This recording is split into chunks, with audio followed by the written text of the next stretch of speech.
SuperTalk Mississippi Media production. Well, it's continuing the bye-week blitz. You know, people always tell me that I'm negative, that I'm like this really angry person. I don't know what you're talking about. I love to talk nice, and I'm going to talk nice to my guest right now, Coach Sam Purcell, Mississippi State women's basketball. Looking forward to another great season from him. Coach, I'm going to ask you this. I got a couple of questions that I asked Chris Jans yesterday, but I want to get both of y'all's thoughts on them. And we'll start with this one. 10 years ago, year 3 for a coach was always the big year, right? At that point, you've been there for 3 seasons. You've built your program. You've recruited 3 classes. Most of the roster is yours. It's not the same way with roster construction anymore, but is it fair for fans to say a coach that's in year 3, we're going to have a higher expectation than we had in year 1 and year 2? No. Okay. I'm just being real. You just answered it. Yeah.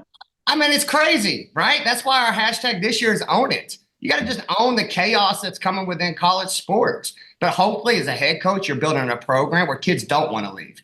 You're hoping that you have a fan base that's one of the top in the nation, that you have an environment that, you know what, you can't get this anywhere else across the country. And those are the factors that I look at when you're judging a program is who are we internally? Because some of this external stuff, you can't control. So that being said, you've got a roster, you got a team with a lot of new faces on it. And, you know, basketball, so much more than football, in my opinion. Chemistry is so important. How do you feel about the chemistry of the group that you've got right now? Yeah, so I got a lot of great individual talent. All right, you look at somebody like Anaya Russell, who was ESPN top 25. Destiny McFall, #1 junior college recruit in the country that we were able to get. All right, Jerkayla Jordan, we all know about Jerk. One of the best guards in the SEC, not only that in the SEC, but in the country. Debrisha Poe, 40% three-point shooter. But now we got to put it together, all right? And I'm telling all our fans, I've told my coaching staff, we got to fail fast, and we got to learn because we haven't been in the ringer. So every day in practice, I'm trying to put them in situations that they have to learn and grow from, so when the lights come on, we can come out ahead. That's interesting to hear you say, you know, again, to make that comparison, you hear about situational practice. That's a football thing. You know, they want to practice goal line and 2-minute. What is situational basketball practice? Well, first and foremost, time and score. All right. What sets am I going to call that you've never been in a situation with me that are game winners? All right. Who's taking the shot?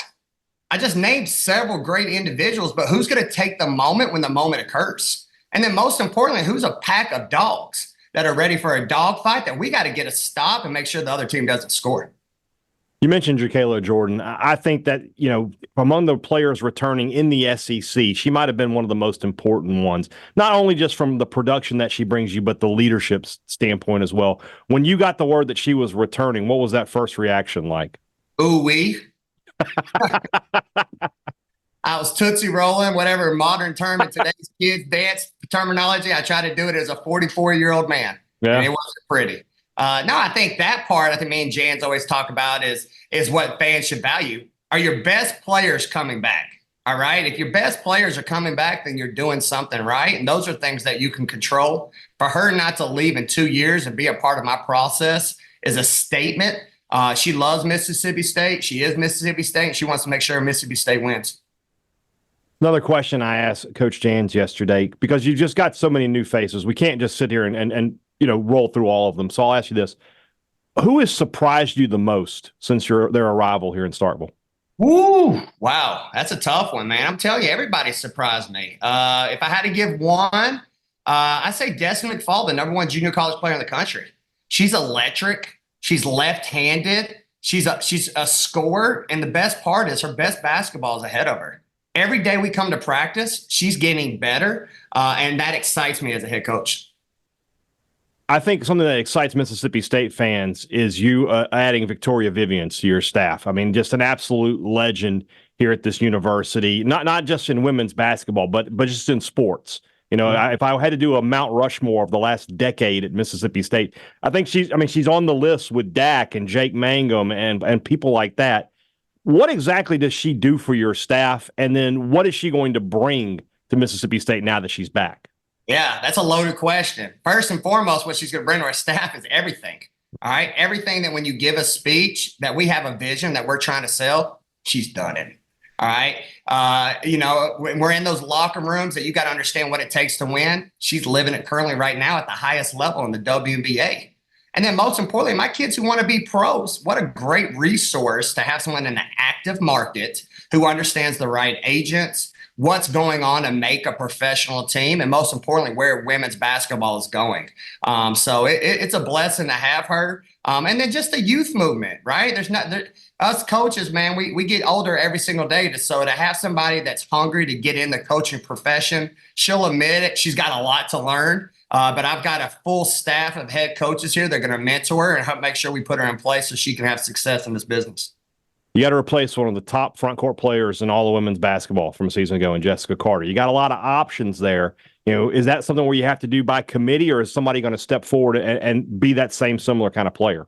Well, first of all, somebody's got to step forward, right? Because like you said, we're losing 30 minutes a game. So let's start off with Neer. Neer was a freshman last year that, you know what? She could have transferred too. She only played 10 minutes and she was the top 50 kid in the country coming out of high school. So for her to learn behind a pro and stick with the process, I'm excited for her opportunity. And then Kayla, all right, from Georgia Southern. She started off at Penn State. Everybody's got to remember this is the last year of COVID kids. So I've got a lot of fifth-year kids, which is great. Older's better. So I'm looking for a big year from her. And then my wild card is Medina. All right, Medina from Kenya. And let me tell you something. The young lady was not here all summer for our conditioning test, okay? I had kids training for 4 months to pass this test. Medina shows up in the fall and on the first week passes the test.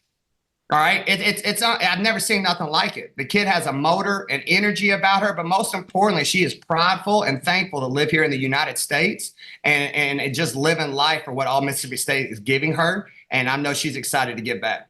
How quickly would I fail the conditioning test? Oh, done. You already failed it now that you're thinking about it. It's that type of, if mentally I'm already beaten. Okay, you got my attention. It's a mindset thing. I want to see Robbie take it, to be honest with you. I think he'd have a little better chance than maybe. No, he's definitely done. He's great at tweeting people, but you know what? He's not gonna be able to handle it if people tweet at him. And that's my guy. That's my guy. I wasn't expecting to smack on Robbie today, but we'll do it. Missed the NCAA tournament a season ago. He knows I love him, so yeah. Oh yeah. Yeah. Missed the NCAA tournament a season ago. What's the key to getting back this year? Being Don't pissed. say more wins. Don't say more wins. Don't say it. Yeah. No, being pissed. I'm pissed. I hope I can say that on air. You can say it. It was a podcast. You can say whatever you want. Perfect. Yeah, I'm pissed. All right, we're one game short. We're third place in the SEC in the second week of February. And this is what I tell everybody. It's a bad loss. You play the bottom half. There is no bad teams in the SEC. The bad teams in the SEC have 2 to 3 McDonald's All-Americans. There's no other conference in the country like the SEC. But the problem was we didn't finish. And I look in the mirror. I lead this program. I got to make sure we get tough and we finish out what we started. We did it. But what I am proud about is when you had teams around the country that didn't play in postseason play and just went ahead and counted and quit, my kids didn't. My kids put on that uniform and we played in that WBIT. And not only did we play in it, we smacked people. We came out upset and beat Georgia Tech, who was a great team, who lost to 5 teams by 2 points or less in the top 25 by 40. Then we come and play a TCU team that's rise on the country. They were in the top 25 earlier and beat them at home, and then lost a heartbreaker at Penn State. So for us to, bow up and fight as dogs is what makes me excited for this year.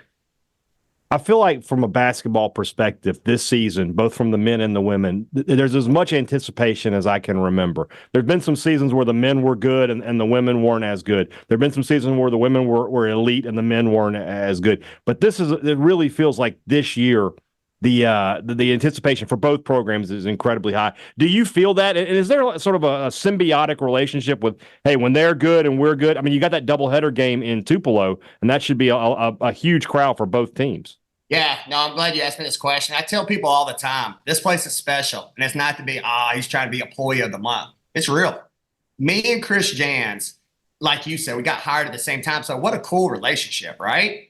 But then we have a mutual respect for each other like no other. And then I give Chris Jans a lot of credit. I say this every year. The way he values women's basketball and my young women, his players take on his personality. They're high-fiving us when we see each other in the hump. We're cheering each other on, like, hey, guys, when we go through each other's practice. And there's that cool behind-the-scene energy so that when games occur, we go to their games and they come to ours. So it's great to see us both having success, but we're each other's best, fans. And it's really cool to be a part of this environment. I'm looking forward to tip-off this season. Looking forward to watching your team compete. I think you're going to have another outstanding year here at Mississippi State. And always a pleasure to have you on. I don't drink coffee, so having you on gives me my little caffeine boost for the day. I'm good to go now. There you go. That's what I'm talking about, man. I appreciate you having me on, man. Let's do this again. Absolutely. Coach Sam Purcell, thanks so much, man. All right, thank you. A SuperTalk Mississippi Media production.